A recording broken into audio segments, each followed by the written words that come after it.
Hey everyone, hope you're having an amazing day. It's Street Food Review. I'm in Hanoi. This is the largest city in northern Vietnam and the capital of which is easily the most famous and one of the most popular dishes throughout the entire country of Vietnam and the entire world. Today we're meeting up with my friend Qua from Hanoi Food. He is a local food expert. He's eaten almost all of the food across Hanoi, and he's taking you and I on an ultimate fun tour to eat some of the most legendary and the best bowls of pho in the entire city. And as we eat, I'll be telling you the very interesting story of pho and how it became so popular around the world. It's going to be an amazing day of Vietnamese food, and I cannot wait to share all of the pho action coming up for you right now in this video.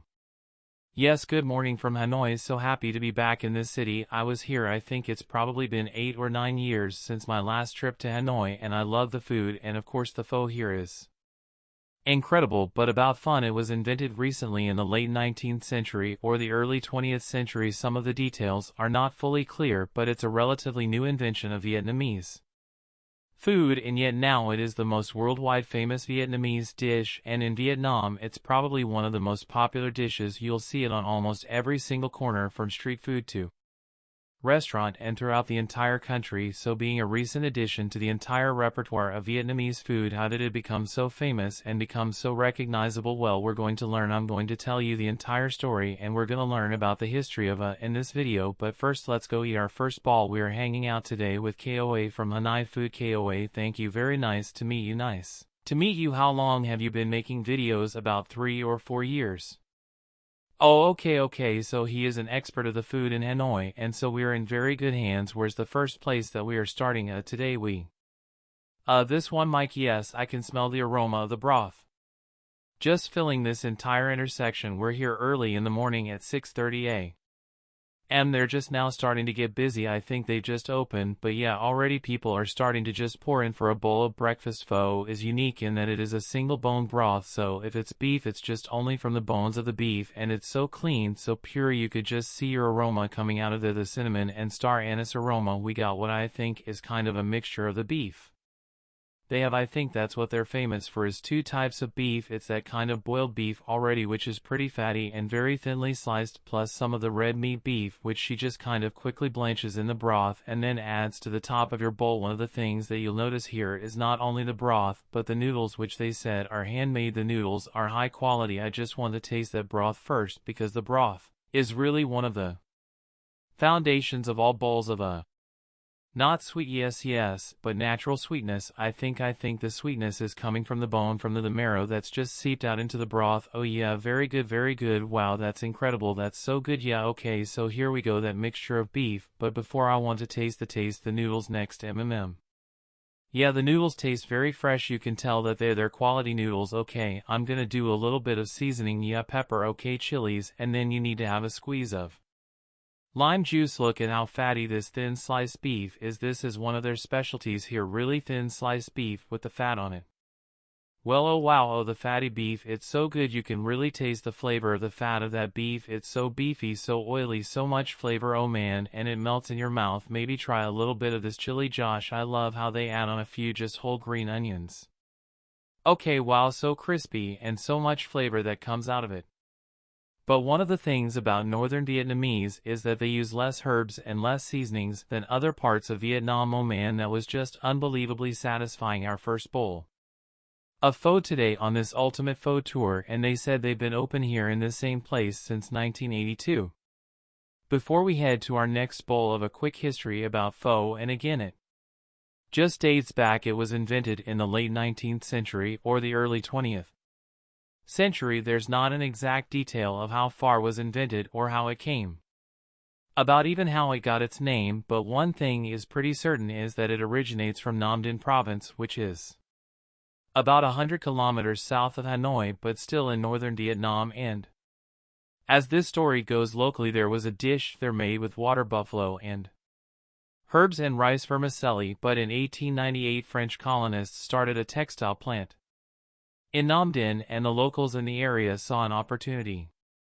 And one of the theories is that before the French were in Vietnam, buffalo was very common, and buffaloes were used for the rice paddy Fields and buffaloes were commonly eaten, but when French colonists came they started promoting beef and the eating of beef, and so actually they would eat beef, but they'd often discard the bones, and so locals in the area in the village would take the bones, boil them into a broth using those bones, letting the marrow come out into a rich bone marrow broth, using some of the discarded carts and making something so beautiful from them. Then, in 1898, there was a textile plant which was set up in Nam Dinh, and locals from the area started boiling the bones, started serving a simple soup with the bone broth and noodles and some herbs. It continued to be served, especially consumed by textile workers, by construction workers in the area, but then things expanded and things changed and moved, and Hanoi soon became the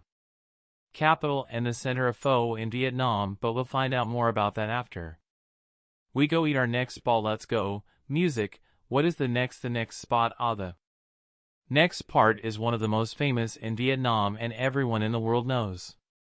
So here we are. Welcome to Pha Tan. This is one of the most legendary pho shops in all of Hanoi, actually maybe one of the most famous pho shops in all of Vietnam, and oh man, the steam coming from they just opened up the pot right now. That broth is just unbelievable, and it looks like they just continuously have to keep mixing the broth from the beef boiling to the marrow to the mixing the ratio of fatty oiliness to the flavor to just get it perfect. They've mastered the art of that stock. Oh man, we got here at a perfect time. They were just mixing some of that broth, but you can just immediately tell how the broth is the king here. They have these massive, literal hot tub sized wool soup drops are just flying all over the place, but hot tub sized pot of broth which they then mix and match. You can tell that this pot is full of more kind of a richer bone marrow broth, and then the master stock all mixing together, getting that perfect ratio. The aromas out of control. This place is always packed. There's just steams and noodles and broths just boiling all over the place. Oh, I can't wait to taste this. Yeah.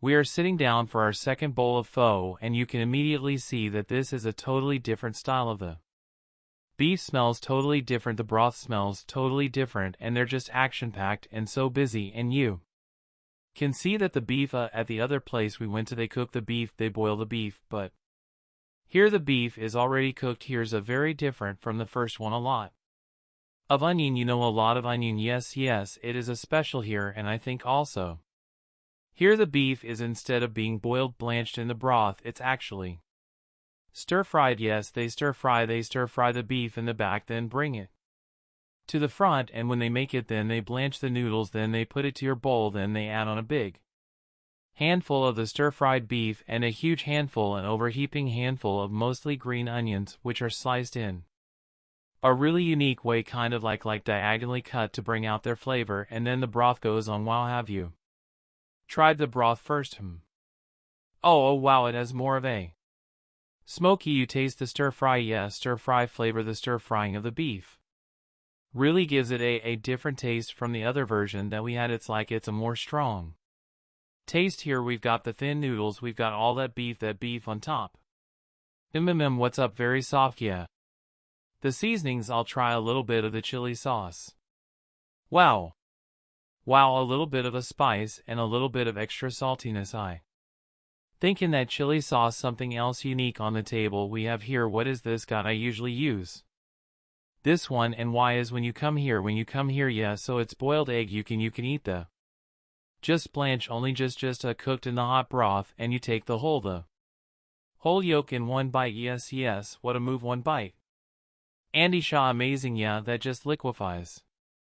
You almost cannot tell where the yolk ends and the broth starts. It just completely liquefies in your mouth. So most Vietnamese people would add a little bit of fish sauce, fresh chilies as well if you want to bump up the spice level. These are actually quite spicy. We can again try our broth. Oh yeah, all those fresh chilies are amazing, and then with that little bit of fish sauce, it does kind of oddly, even though the fish sauce is salty, you kind of rounds out the flavor.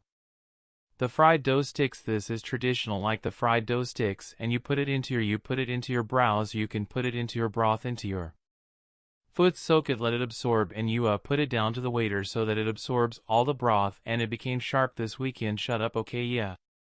Thank you for watching the video. Please click subscribe to watch more videos.